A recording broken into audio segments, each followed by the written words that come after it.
So, Dr. Hanson, it's a pleasure to have you here on the podcast. We were scheduled to lead a retreat together at Vajrapani Institute before the pandemic hit, and I was really disappointed that got canceled. So now we finally have a chance to talk. I also just want to mention how much I'm a fan of your book, Buddha's Brain, which I would still say is the best book I've ever seen on the intersection of neuroscience and contemplation. So Thank thank you. you for that.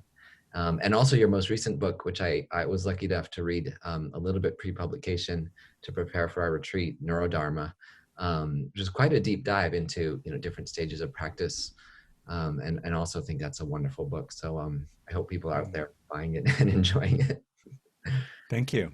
And then also you've agreed to lead a meditation for us, which we'll talk about a little bit at the end of the episode, and we'll release as an episode following this. Our podcast tends to alternate between discussions and meditations, and we're trying to do that with our guests too when we do interviews. So we're excited for that.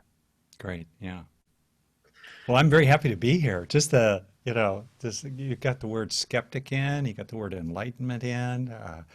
You're good people, so I'm really happy to be here. Thank you. Thank you very much.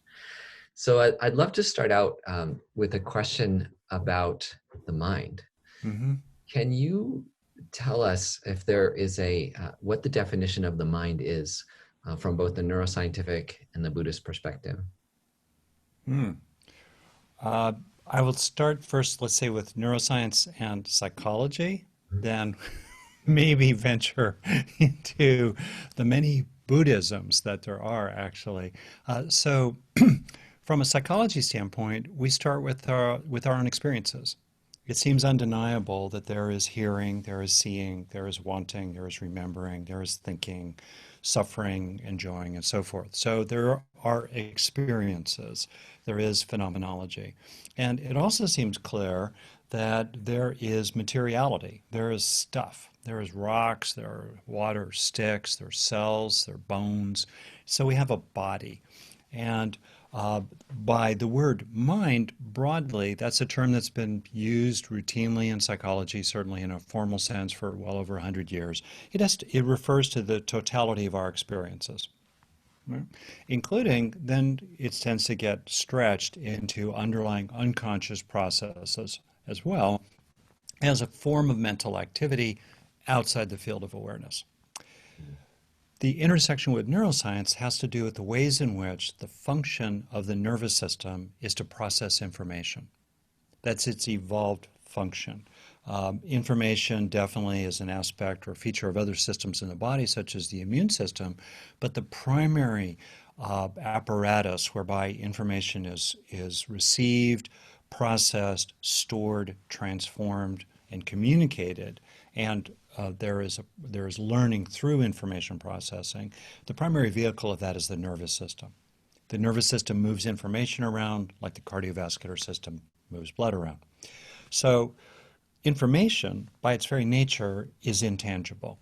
It is not material. It exists. It's an aspect of the natural, ordinary Big Bang universe, but it is different from matter and energy stuff.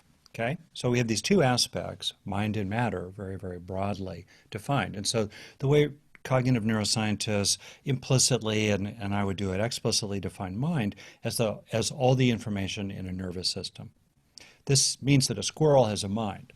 A cat has a mind. A cat clearly has a mind of its own, of her own, his own. Our daughter has a cat who clearly has a mind of his own. And so these are all natural. These are all natural. Now, how do we move from what is evident, or what is evident in terms of the nervous system? It's evident. It's evident as well that the nervous system is processing information. How do we move from that to our experiences?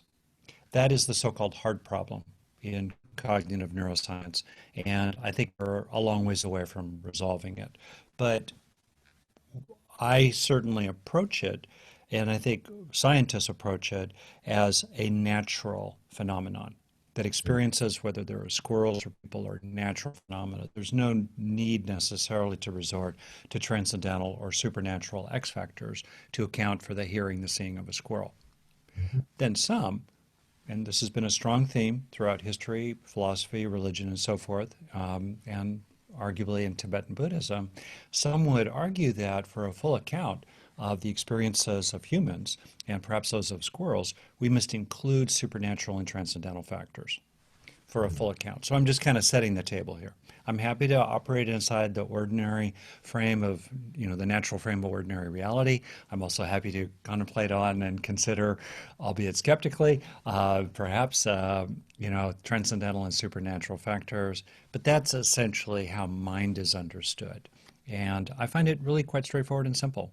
Our experiences we're having a streaming of consciousness that's rested in and enabled by a streaming of information that is resting in and enabled by a streaming of neurological processes that are rested in and enabled by a streaming of broader biological processes inside a particular body, which are rested in and enabled by a streaming of life altogether, which rests in is enabled by the whole natural, ordinary physical universe, which, who knows, rests in and is streaming along and something ultimately absolute, perhaps divine. Wonderful, wonderful. So even from a scientific view, it sounds like, and a psychological point of view, it sounds like an understanding of the mind as like immaterial and as information as immaterial is non-controversial, that there is some like immaterial aspect to our mental experience. Yeah, information is not material. It exists, and so I created that frame because I've just found that if we don't establish a frame, just like I did right there, it creates all kinds of controversies and confusions later on. So it's like the foundation of a building, but that's the last bit of philosophy I'm going to get into. You know what I mean? The basic idea is that all mental activity involves neural activity. And this means, therefore, that we can skillfully engage mental activity that enlists neural activity deliberately to produce lasting changes in neural structure and function that are the basis of lasting positive growth and healing and awakening even in us individuals. So could you elaborate a little more on the relationship between the mind and the brain? Because there are certainly, what I love about your writing and the way that you talk is a much subtler understanding of like the interconnection of mind and brain, but there's certainly people you can find out there who will say like the mind is the brain, which the brain is physical. The yeah. mind is not physical. So obviously, I think there's a philosophical stance called dual aspect monism. In other words, we have these clearly categorically different things. An idea, where is an idea located? It's immaterial. Where is information located? Now, the substrate that represents that information is material, whether it's the transformation of electromagnetic waves or physical squiggles or marks in a clay tablet, 5,000 years ago, let's say in Babylon, right? There's a physical basis for not physical, for intangible information.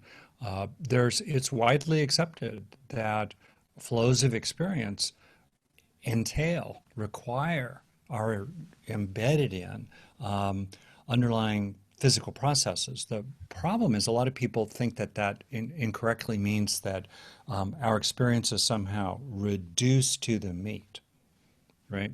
And then all kinds of weird, to me, almost distracting questions having to do with free will and determinism get thrown into the mix. But clearly, a way into this, I think, has to do with understanding different kinds of causes or what enables things, right? So as far as we know, mind requires matter in the meaning that I'm using, information embedded in a biological creature with a nervous system.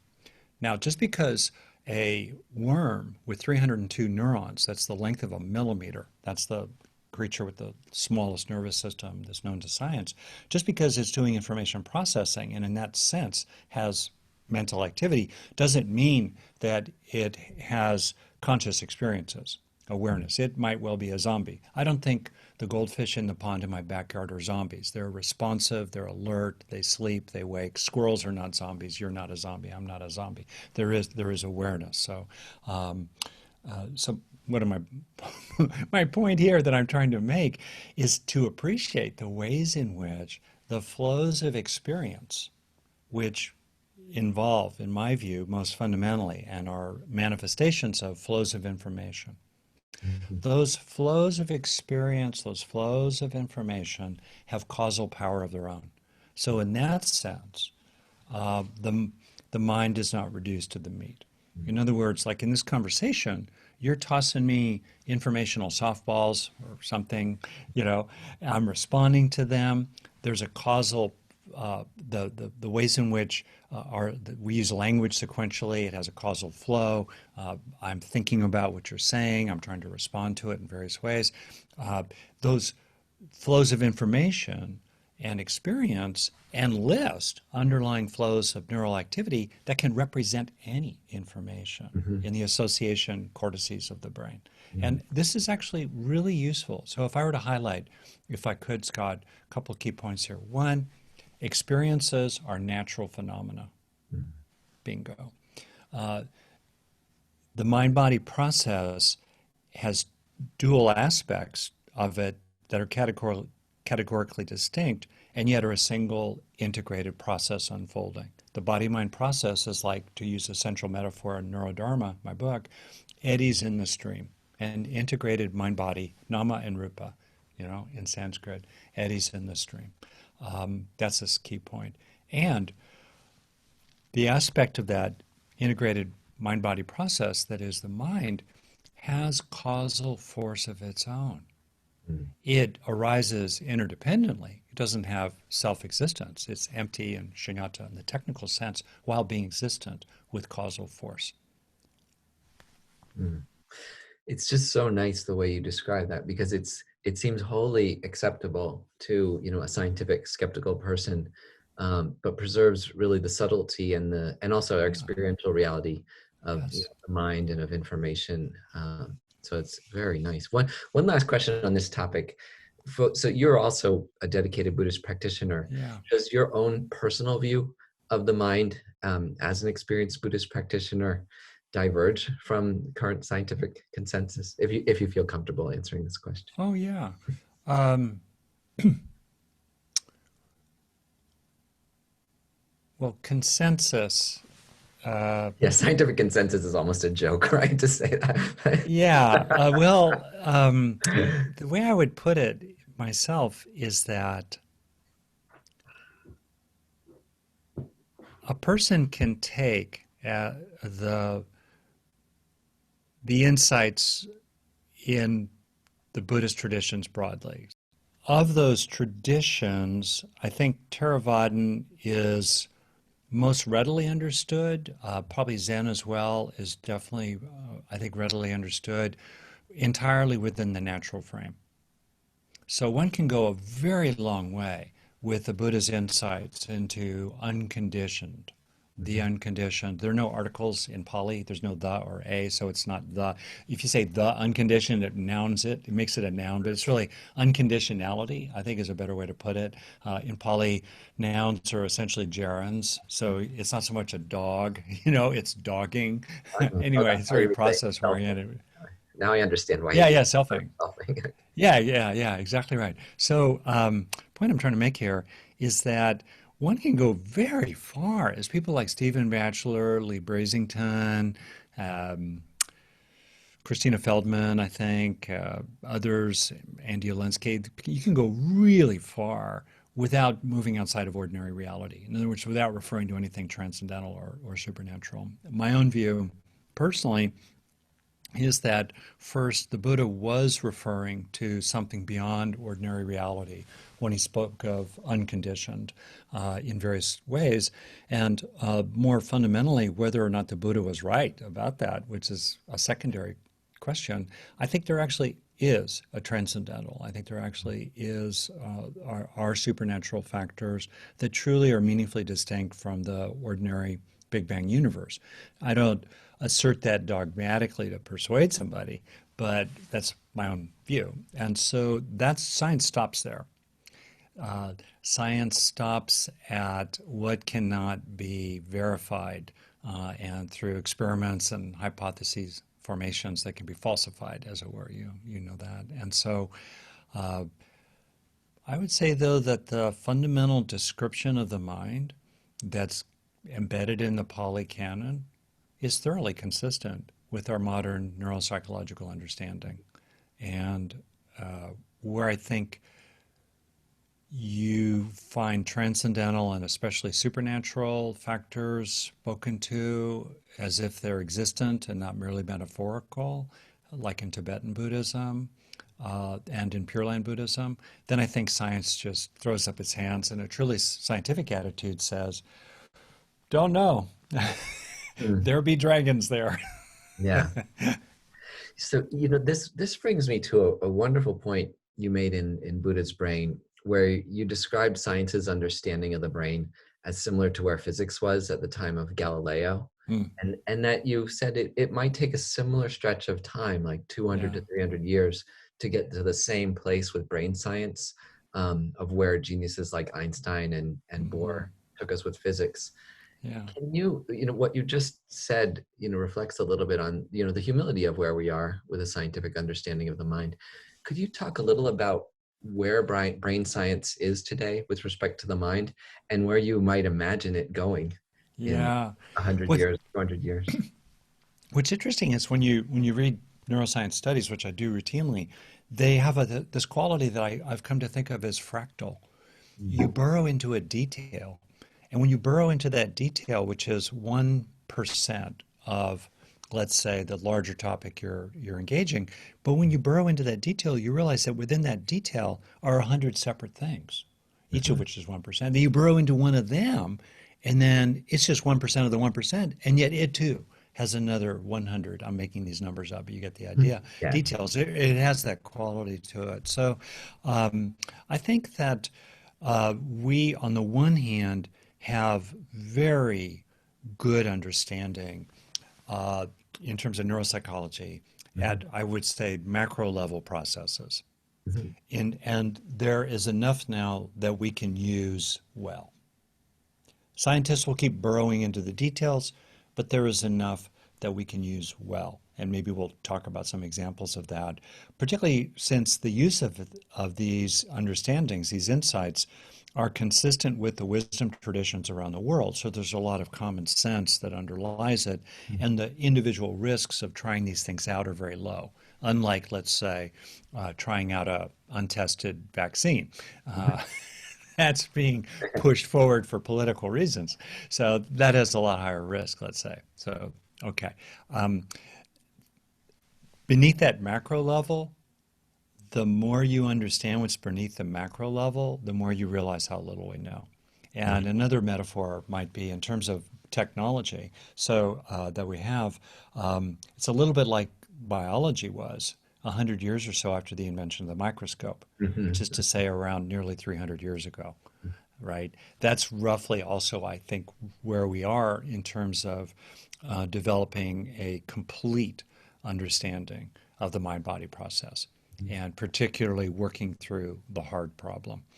How does information processing embedded in a physical matrix or substrate, how does that become the experiences of simple animals like crabs who experience a bit of pain, uh, shrimp or crawfish, which have the underlying neurobiological machinery that's quite comparable to our own for anxiety. You know, do they feel fear? Right? Well, I think we're several hundred years away from that full, complete understanding. Yeah, well, the honesty of saying that is very powerful. So I want to get My more. my kind of weird hope is that at some point, a bunch of august scientists, Nobel Prize winners, 300 or so years from now, space shuttles zooming around, who knows what, will stand on the steps of the White House and say, "We have learned everything there is to learn within natural reality about this physical mind-body process, and mysteries remain." So that brings us to the more practical questions. And you've written so much about this. Could we start by talking about what positive and negative mental states do to our mind and body from the neuroscientific perspective? Maybe even what positive and negative mental states are. Oh, there's a lot at the macro level here about that. So let's just take stress, the experience of stress. First, I want to make a key distinction. Stressors do not equal stress. Mm. As people become more resilient and they develop things like equanimity, inner shock absorbers, challenges can occur, but internally there need not be that experience of stress, which typically involves extremes of parasympathetic or sympathetic activation in terms of the autonomic nervous system. For those not so familiar with this lingo, parasympathetic branch of the nervous system is the original primary aspect of autonomic control that's calming and centering, but an extreme of it moves into the freeze response. Mm. Okay. We also have the more recent branch of the autonomic nervous system, the sympathetic nervous system, which is involved with activation, revving up, and can tip into the fight-flight response. The crux then of stress is the combination of extreme activations of these systems accompanied by negative emotion. Negative is just a term. It's not that they're bad. It's just a term. Typically, fear, anger, sorrow, or feelings of inadequacy, shame. Those are the four major negative emotion bands, as understood certainly in Western psychology. So that's stress. And when animals, whether it's us or cats, experience stress, typically with releases of cortisol, adrenaline, and other stress hormones, that is designed by Mother Nature to be a brief episode. As Robert Sapolsky, I think, put it, all episodes of stress in the wild, most episodes of stress in the wild end quickly, one way or another, right? You're chasing the food, you get it, the food is fleeing from you, it flees or it doesn't. Either way, the episode ends quickly, one way or another.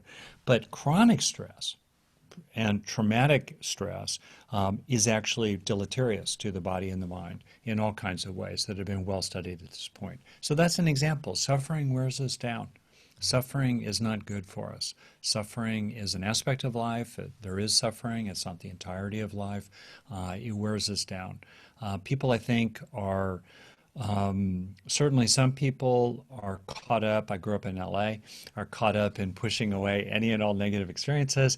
But in my experience, there are many, many more people. For every one of them, there are probably 19 other people who over marinate in and succumb to and are passive and inert in their relationship to negatively emotional experiences that they could actually do something about through practice.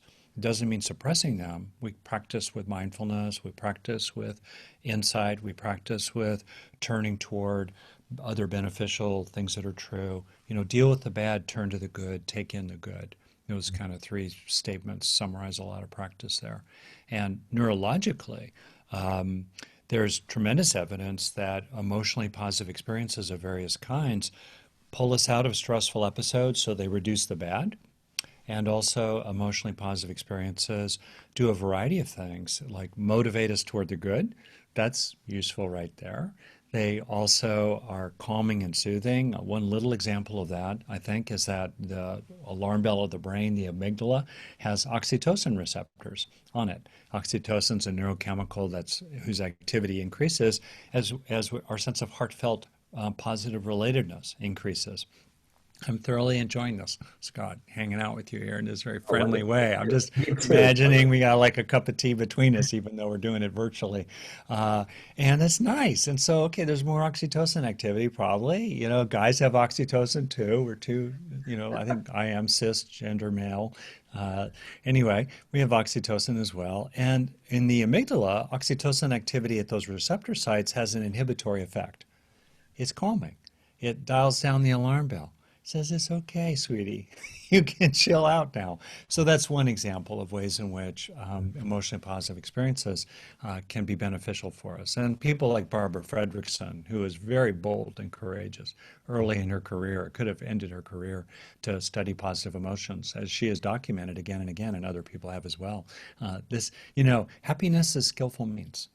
Yeah. Happiness is skillful means. Perils of studying positive emotions. I know, really, yeah. Science is interesting that way. Yeah. The culture of science, that is. One of your most famous statements, certainly that I really resonate with, is that you say how our brains are like Velcro for negative experiences and Teflon for positive ones. I like how you use these two trademarks. And then I know I get a percent every time I use them. Yeah, yeah.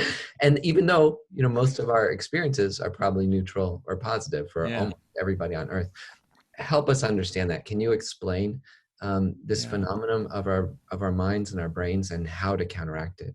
Yeah, this is one of those macro level insights from brain science that's highly documented. There are minor exceptions to it, which I can speak to, but the broad thrust of it is that we have a brain that evolved to do five things. First, scan for bad news out in the world, in the physical body, and in the mind. It's very interesting to appreciate the ways in which we tend to have this scanning process that, as with other aspects of the negativity bias, it's called, can be heightened both by temperament and life experiences. So we tend to scan for bad news. Number two, we overfocus upon it. When there's that one frown on your partner's face, that's the one thing you really see.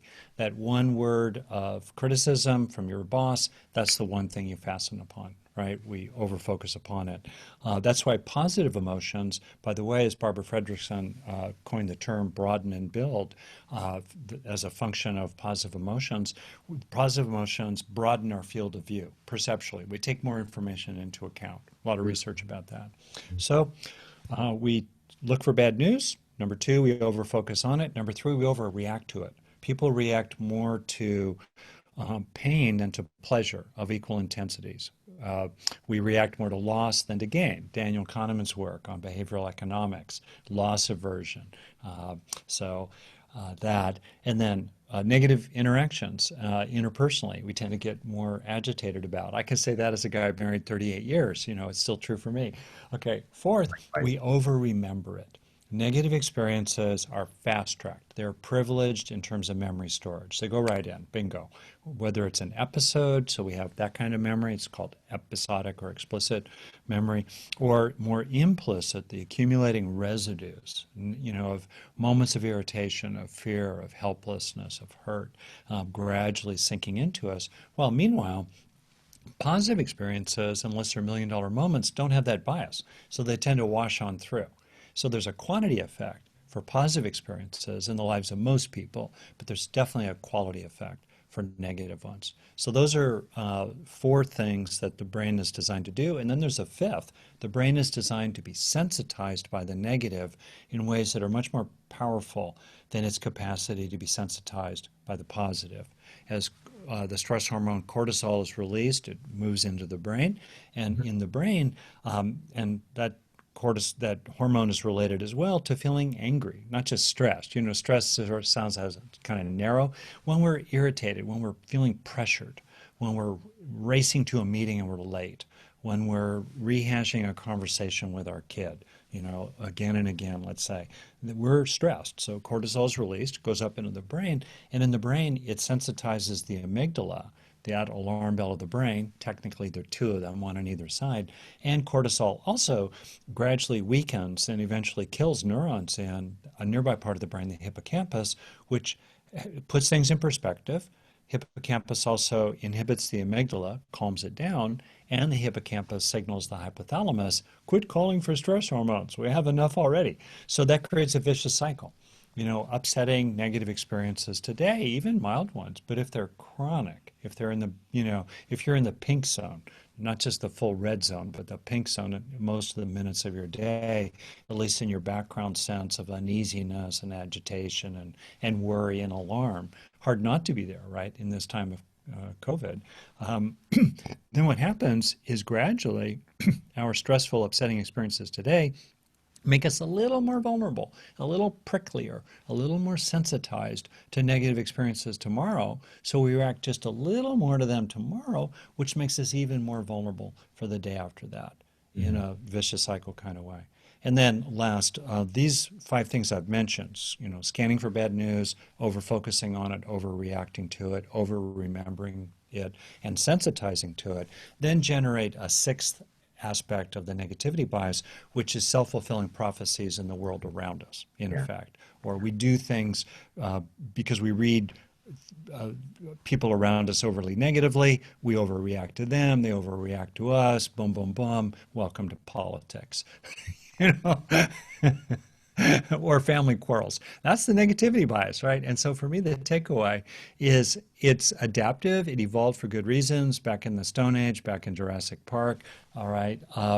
If you're living in really stressful, horrible situations or working them like in a war zone, it's useful, it's adaptive. But for most people, this bias creates lots of unnecessary suffering and interpersonal conflict. So for me, the takeaway practically is when we're having painful, difficult experiences, use them and move through them in fairly rapid and adaptive ways as best you can.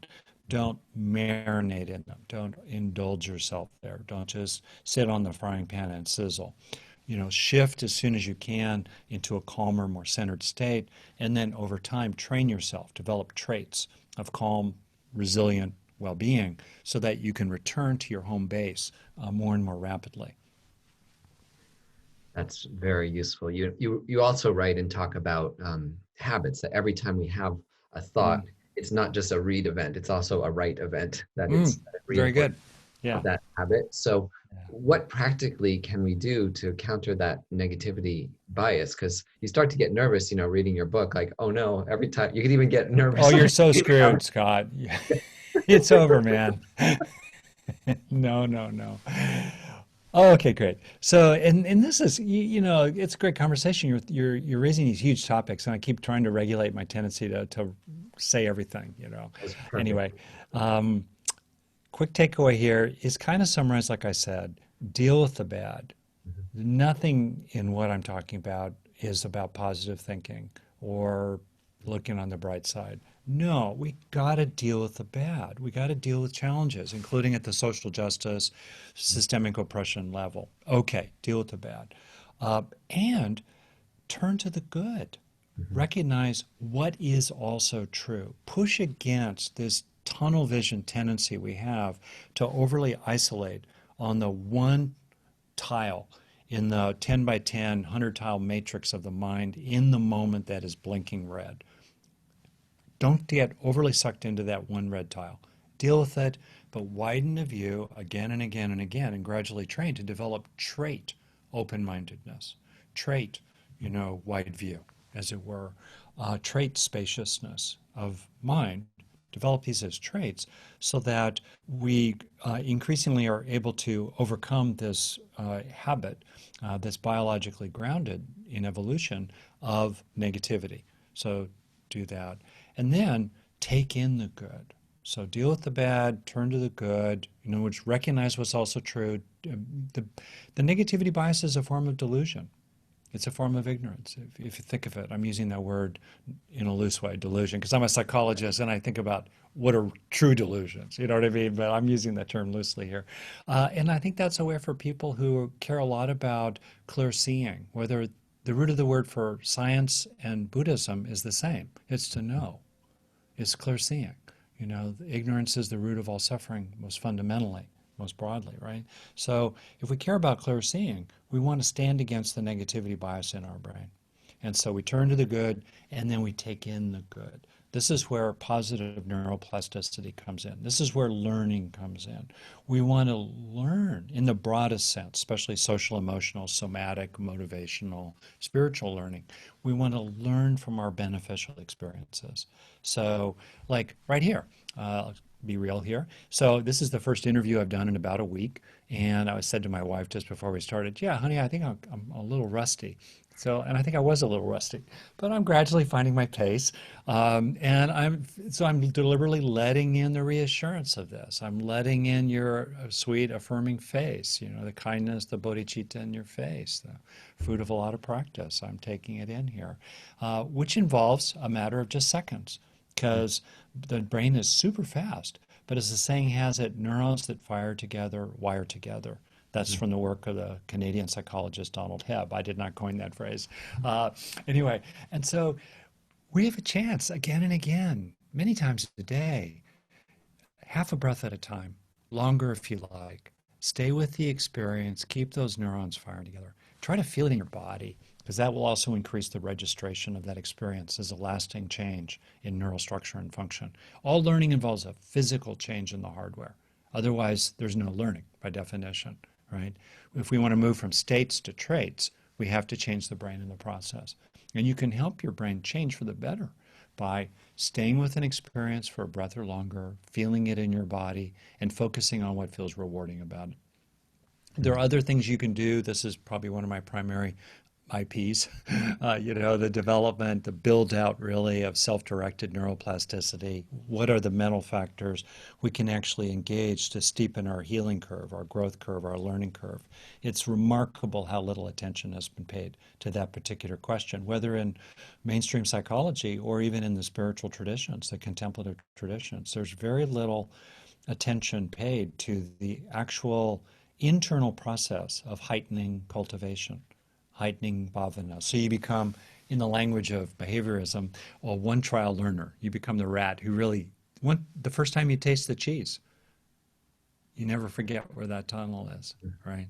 How can we help ourselves, whether it's interacting with our wife or our partner, or an insight on the cushion, or a shedding of an unnecessary worry that's afflictive? How can we help that really land so we're stably changed thereafter? That's it, right? That's the superpower of superpowers, learning, the one that grows the rest of them. Wonderful. I think it's very practical. Deal with the bad, turn to the good. Take in the good. Yeah, that's the essence. Don't forget to take in the good. So in psychology, there's a lot of emphasis on turn to the good, but then they stop there. I don't understand it at all.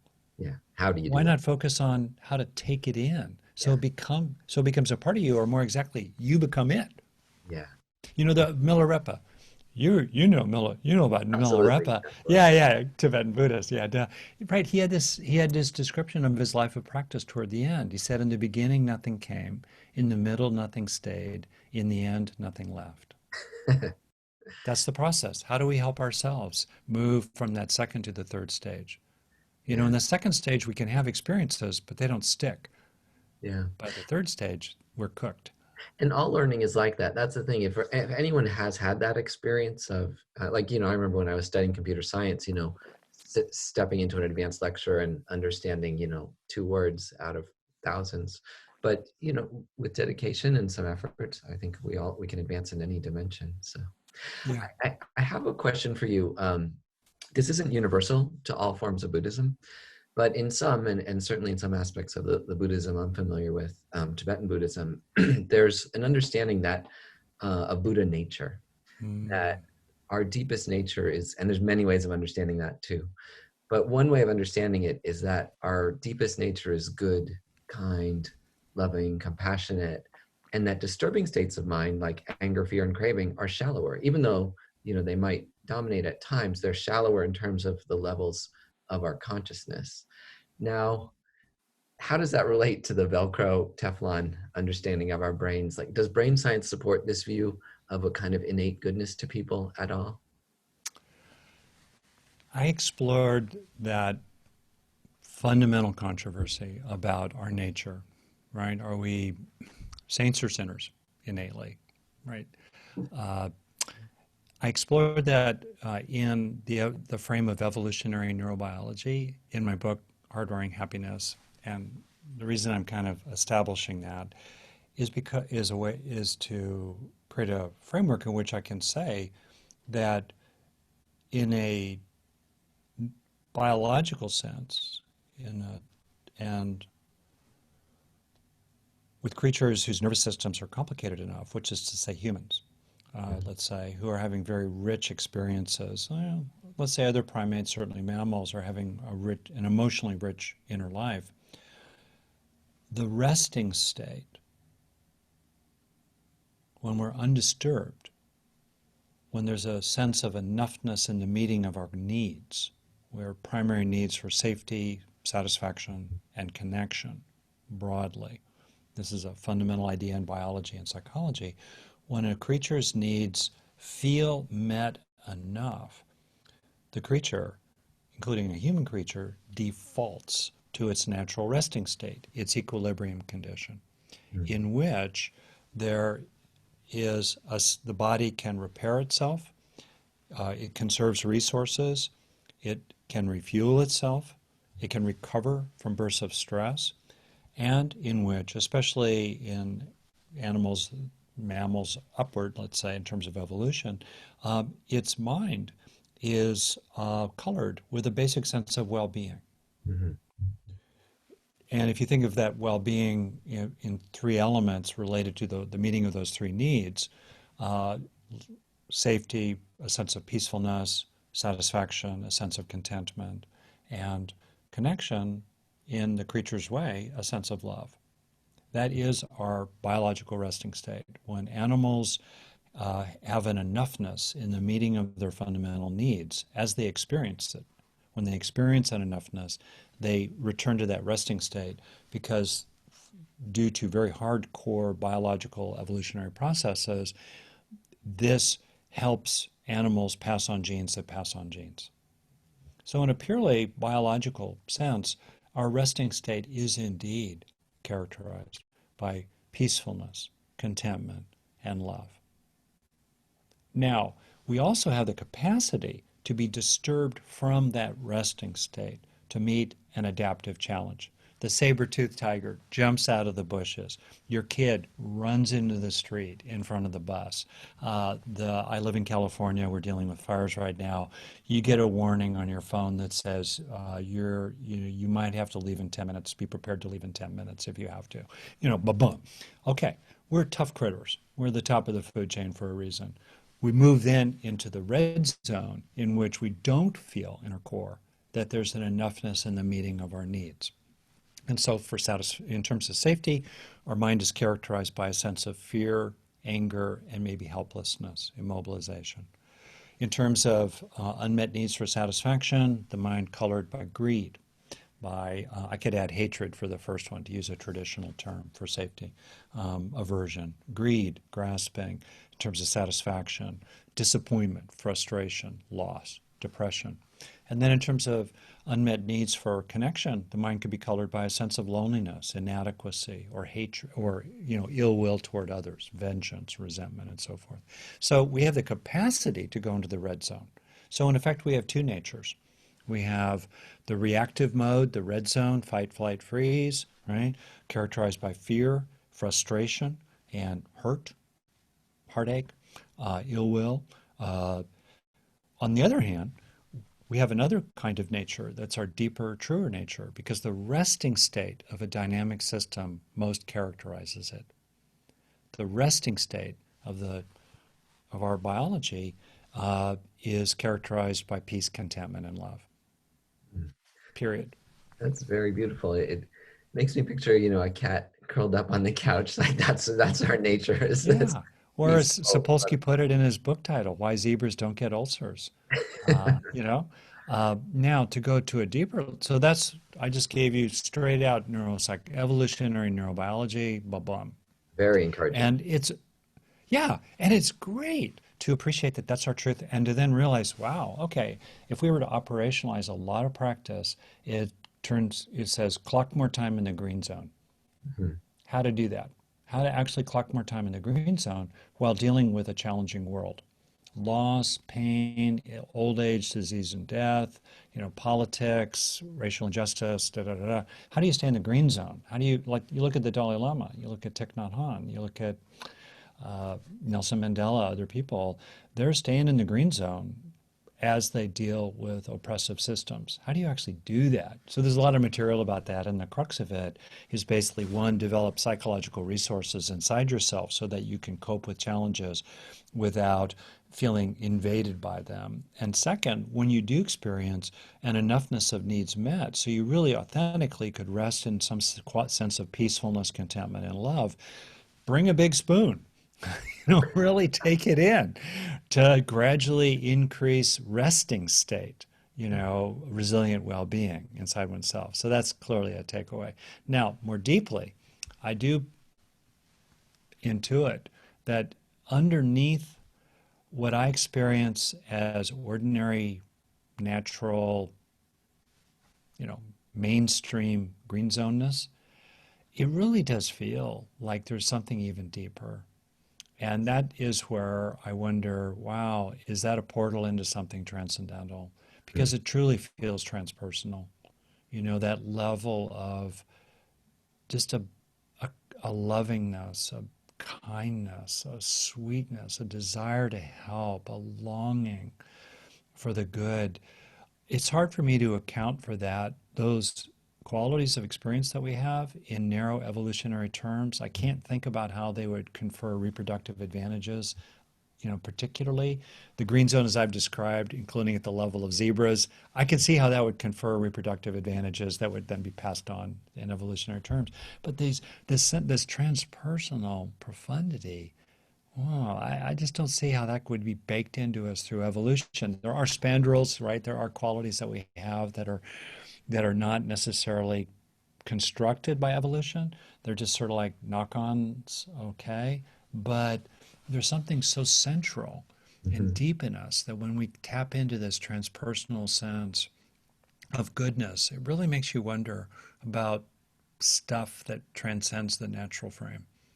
Oh, absolutely. And especially, I think for most of us, we learn that from some teacher, from being around someone like the Dalai Lama Mm, or other, more humble, lesser known teachers. Like yeah, you just recognize that that's possible to have yeah, that, like a heart and a mind completely dedicated to others.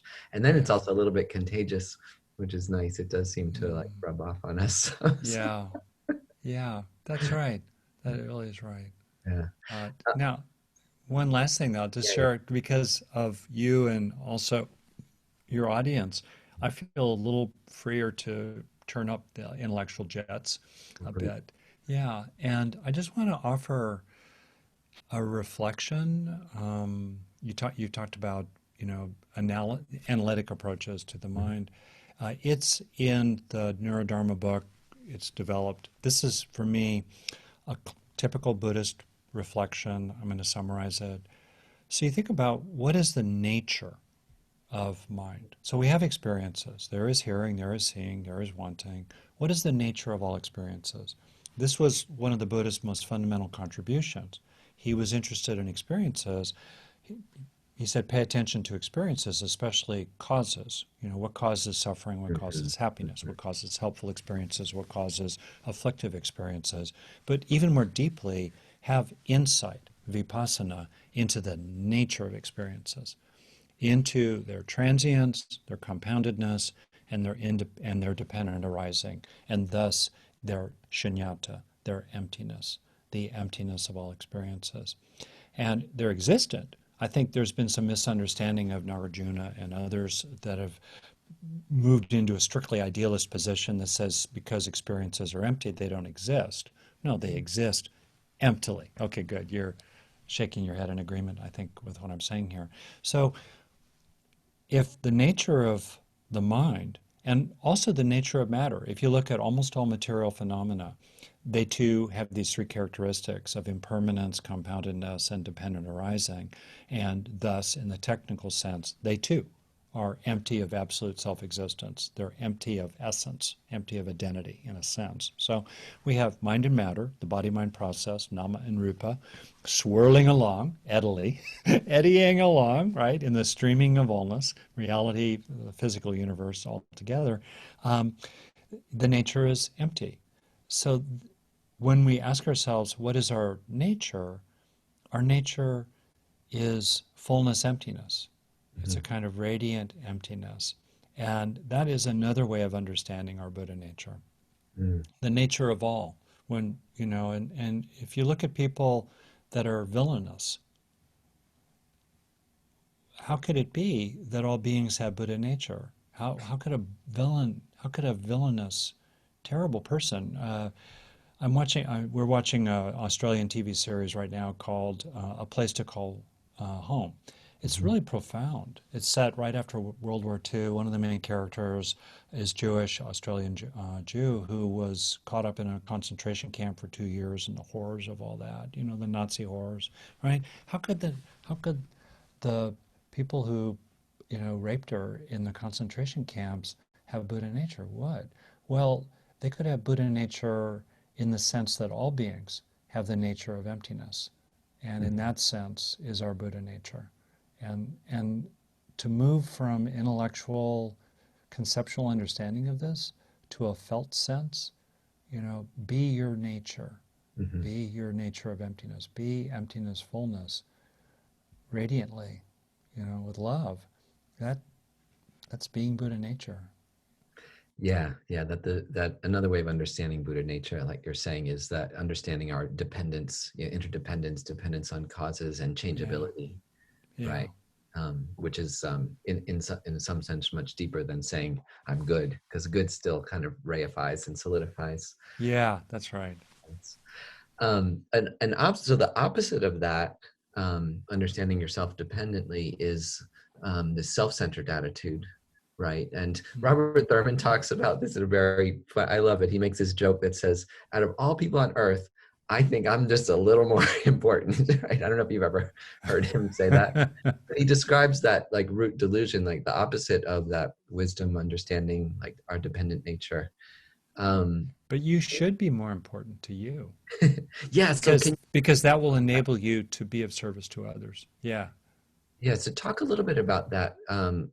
Like, is that view, where's the subtlety there? Because Buddhism does say that this, like they call it self-cherishing or sometimes Yeah. selfishness. What's the difference between that harmful form of looking at the self and the beneficial form of looking at the self? It's a question that I've really burrowed into, much like the question of what is our true nature, and so forth. What are our plural natures, right?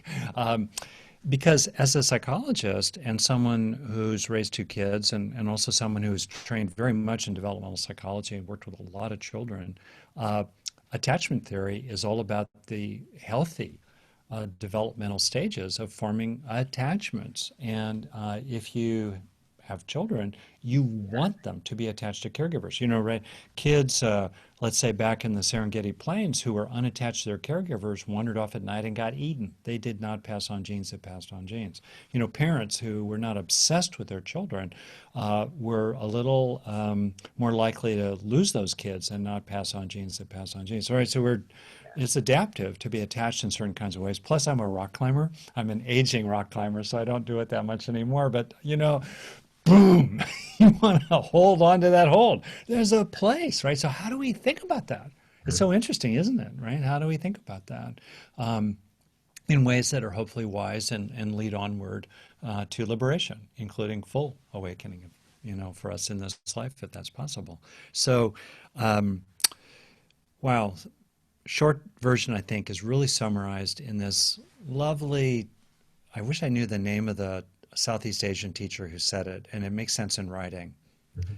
So, in writing, love yourself, comma, just don't love yourself. Mhm. And I think that summarizes it. And for me, this really goes to the distinction between the person and the self. And we are each persons. You're a person, I'm a person. I think cats are persons, but they're maybe a slightly different kind of person than a human person. Okay, so they're persons. There's a mind-body process that has its own individuality. You're distinct from me, I'm distinct from you. We're like two waves in the sea. This wave is distinct from that wave. Okay, that's fine. And yet, all along, as Jamal Yogis puts it, all our waves are water.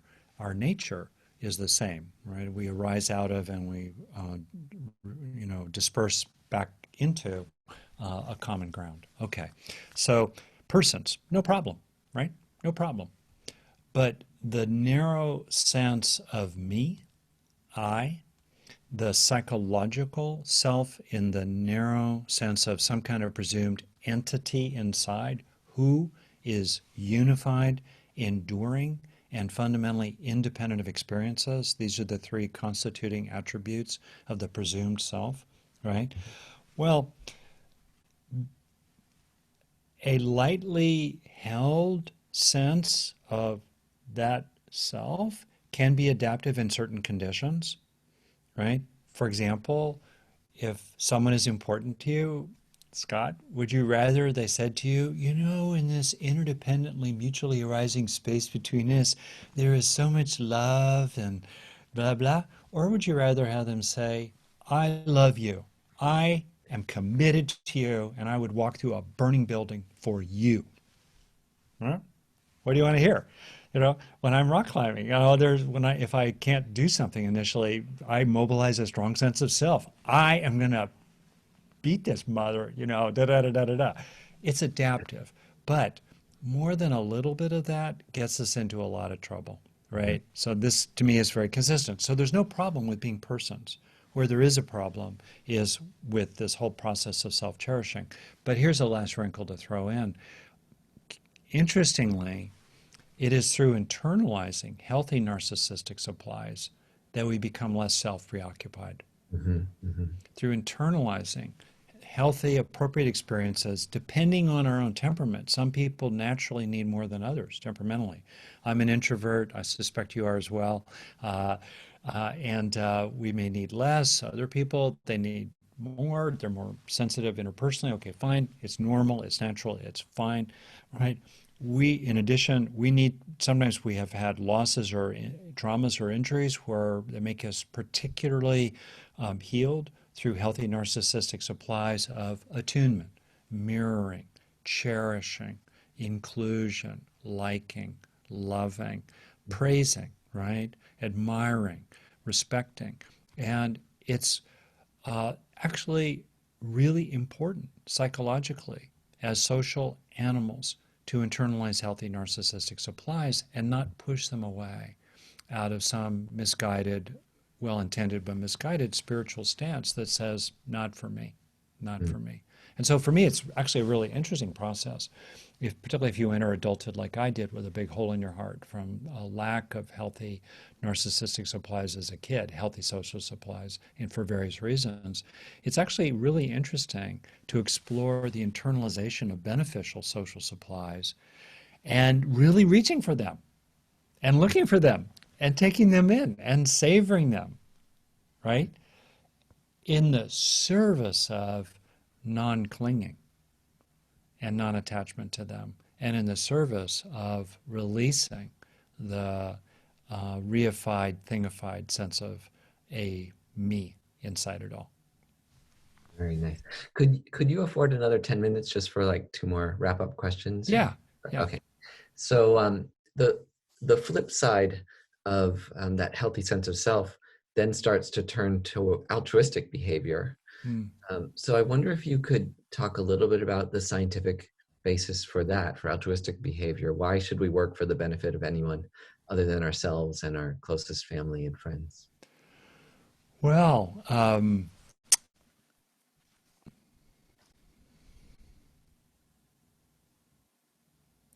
I wanted, if I could, just underline a key point in the last Yeah, little riff, which sure. is I think I think well-intended but misguided tendencies have crept into a lot of spiritual worlds. And what I see is people repeatedly, let's say, who are person denying. They are dismissive in their relationship to themselves as a person, sometimes because they've internalized that mode of attaching from their own parents, that dismissive style of parenting, or they grew up with their peers. Maybe their peers were dismissive. Maybe they were particularly bright and they were just sort of dismissed by their peers. They always felt like an outsider. And then they applied that to themselves as one way or reason for applying that dismissiveness to themselves as persons. They're not very compassionate toward themselves. They're not very sweet or supportive toward themselves or tender hearted. And curiously, that lack of supportiveness toward themselves as a person tends to foster certain kinds of egoity and a lack of ultimate release into the infinite. So I just want to underline that it's really interesting to explore, much as we should treat others well as persons with a luscious bodhicitta-ness. How many people who are sincerely dedicated to bringing a juicy bodhicitta-ness, right, to other beings, bring that same juicy, sweet, tender, forgiving, compassionate, cherishing sweetness to themselves? Right. Few Yeah. are their number. And that's an opportunity, of course, for us to develop. And for me as well. I'm rattling on here, but it's work in progress for me too. Okay. No, Yeah. learning how to love yourself. It really, in our tradition too, like that's the essence. Yeah. It's seen as almost impossible to really benefit anyone else until you have like a real Yeah. genuine love. Like really, Yeah. you love being with yourself. You love your qualities. You forgive Yeah. your Yeah. fault. Well, so now the evolution of altruism biologically is enormously interesting because it's so rare. Our nearest genetically near relatives, chimpanzees and bonobos, are not altruistic at all. Once in a while, they'll share food. Maybe there'll be a quid pro quo. They're not very generous. Do you know there's the ultimatum game? This is a really funny little example. Oh, it's really Oh kind of yeah. cool. Okay, basically, so you and I, here's the deal. Let's do it right now. It'll be kind of funny for people. Um, so the experimenter says basically you have two roles, all right? I'm the proposer and you are the decider, okay? And there's $100 at issue here. So I propose a deal and you decide whether we accept the deal. And what you decide applies to both of us, okay? So $100 is on the table. I propose that you and I split it 50-50. Do you accept the deal? Yeah. You do? Okay, great. So now I propose that I get $80 and you get 20. What's your decision? What happens if I refuse? Neither of us gets any money. Oh, neither of us, that's good. Well, I would accept that, but I think most people wouldn't. They would want to punish you. Okay, exactly. You're more like a chimpanzee. You're more like Spock. You're rational. You're thinking, well, the dude's an asshole, but I'm looking at 20 bucks or nothing. I'll take the 20 My and brother push them calls on me the way out the Spock door. sometimes. What? My brother calls me Spock sometimes. There you are. Now, and I too might have made that, but there is this term, like you said, altruistic punishment, where you take the short, you short yourself for the sake of the tribe. And it's really interesting, isn't it? And then there are protocols that manipulate the brain in various ways. And one of them is that if you use magnetic processes to knock out emotional processing, then people become more like a chimpanzee, more like Spock in the ultimatum game. They're less willing to do altruistic punishment. So it's very curious, isn't it, that we evolved altruism? And one of the bases for it is that humans have social cognitive capacities, and we really developed them, especially as the brain evolved over the last 3 million years and tripled in volume. And we lived in hunter-gatherer bands that became increasingly interdependent as they competed with other bands, and childhood became extended. Mother-child bonding had to increase for her to protect that vulnerable child whose brain is taking many, many years to fully develop, unlike a chimpanzee's brain. And then you have the whole tribe coming together, the whole village it takes to raise a child, so-called. Okay. In that context, then, our capacities to punish freeloaders increased. Reputation became more knowable, became more communicable, and if you ripped me off today, and then I would not help you tomorrow. So it became in your best interest to respect my altruism today and repay me tomorrow. So if you think about it, the capacity to identify and punish freeloaders is an enabling condition for the evolution of this very rare quality in the animal kingdom of altruism. And the capacity related to that to feel shame, to feel, to internalize the sense of, I did something bad here, maybe there's something bad about me in the way I acted there. That also fosters, that capacity for shame, fosters the teamwork and the cooperative planning and actual forms of altruism that promoted the survival of bands, because evolution occurred at the group level as well, because bands tended to breed internally, right? So if you think about altruism, it is grounded in this magnificent capacity that we have is grounded in our capacity alongside it for shame and our motivation alongside it to punish liars and cheaters for the sake of the greater good. That's amazing. Isn't that wild? Yeah, and actually, I think like it's so easy. It's so much easier for people to accept because you see what you just described is like the scientific basis of altruism. It's punishing freeloaders and feeling shame, which like I think we're all down with. Like most people will be like, yeah, we got to do that. And then to say that our greatest human quality comes out of those like what seem like negative emotions. Exactly. Actually, that is quite profound, and I certainly haven't heard it expressed that way. Yeah, and what it's a standard account. It's kind of buried in different places, but it's really fascinating actually to look at. Um, yeah, totally. And it goes to me one of the key points about modern life and why I think our politics has gone so bad for the last 10,000 years as human groups became larger after agriculture came in and we moved into Game of Thrones. For the last 10,000 years, is that what supports healthy decision making, in other words, healthy politics at the band level, hunter-gatherer bands, typically 40 or so people, mainly living together, entwined with other bands, but also competing, often violently, with other, again, with other bands, right? What enables healthy politics are three factors: common truth, common welfare, common justice, right? In a band. It's known. Reputation is known. And freeloaders get punished. Bad leaders get punished. People walk away. Forget it, man. And your welfare is entwined together. Because if I go down, it brings the band down. If you succeed, we've got more food tonight. So those conditions, unfortunately, are no longer present innately in our politics because we're at such scale. It's not easy to have common truth, common welfare, and common justice. That's why I think it's so important to really reestablish the two fundamental principles of any kind of healthy relationships: tell the truth and play fair. And to really punish. I'm a Buddhist guy, I've got bodhicitta. Mm. For the sake of the whole, we have to punish liars and cheaters because otherwise they don't have incentives to stop. Well, that's for sure. It sounds easy, tell the truth and play fair, but Yeah. we don't see that demonstrated at In the our highest politics. levels of our Yeah. civilization right now. That's why I think people need to have the courage, just like the courage to punish a freeloader who wants $80 and gives you only 20. No, asshole. Yeah. I'll lose the 20 to teach you a little lesson for the sake of the greater good, let's say. In that way, I think we need to have the courage and the moral confidence to call out lying and bad faith. There's so much bad faith. There's so much lying in social media now related to our politics.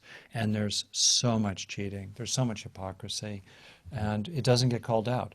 What happens is people chase the content of the lie or they chase the instance of the cheating rather than immediately calling it at a higher level. No, you're a liar, you're a cheater. You no longer have standing in the tribe. Uh, and I think we need to reassert that as a guiding principle if we're to have a hope of healthy politics again. But aren't those lies the Velcro you talk about?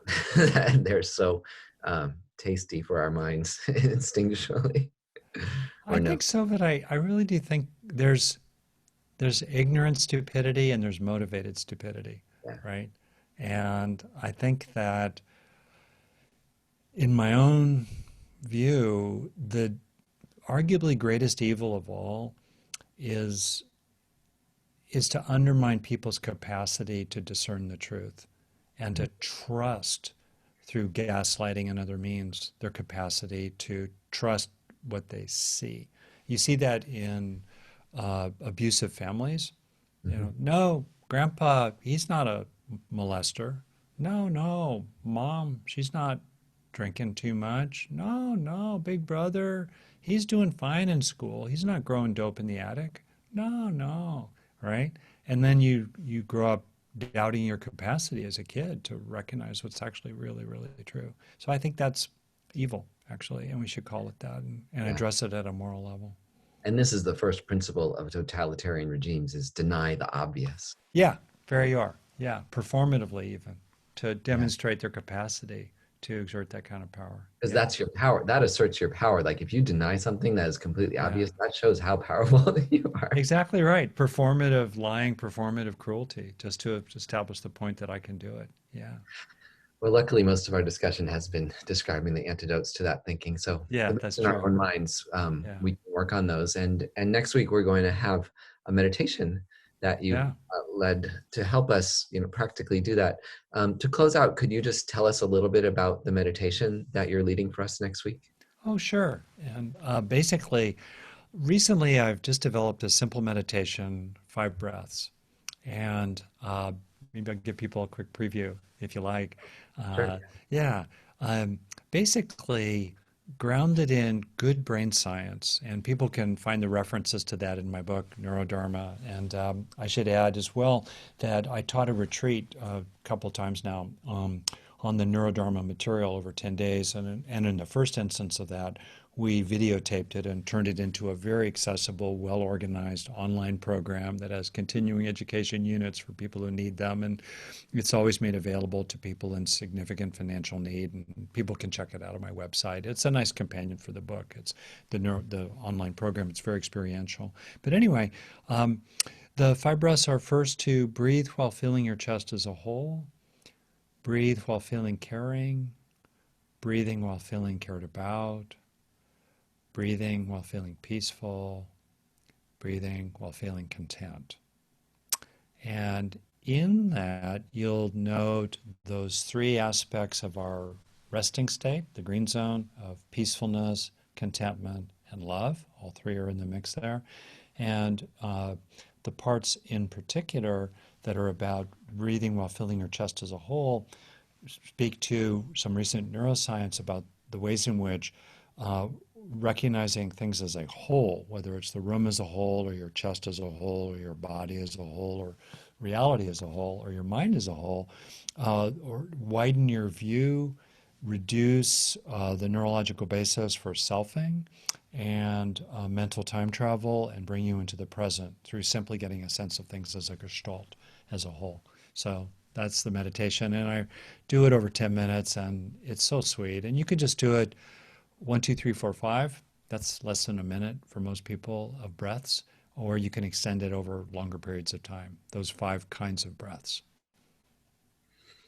Wonderful. Well, I'm looking forward to that, and I think our listeners will really enjoy it. So thank you so much, Dr. Hanson, for joining us. This has been amazing. I think it's a fantastic interview. I think our Oh, listeners are really going to enjoy it. So. thank you. And I apologize in advance for, or at the end, I apologize at the end for being rusty at the start and rattling on a bit too much, probably. It was really fantastic. This interview is going to need very little editing, so it's it was absolutely fantastic. I certainly didn't notice any rustiness that you mentioned.